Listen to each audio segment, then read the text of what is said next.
How to use AgentGpt for coding projects. In this video, I'm going to show you how you can easily do it.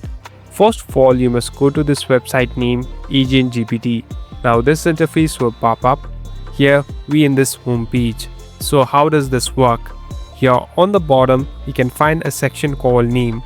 So this is the piece where you can name the project. Here you can write a heading. So here I'm entering one. Now here on the bottom, there's a section of code. So basically this is the prompt part. Here enter what code you want to run or what prompt you want to add on. So after hitting this play icon, it will start generating all your code. Here it will provide you different steps and guidelines how you can do it and what are the steps. So later after following it, you can simply start coding and it's useful too. Thank you for watching this video. I hope this video will help you.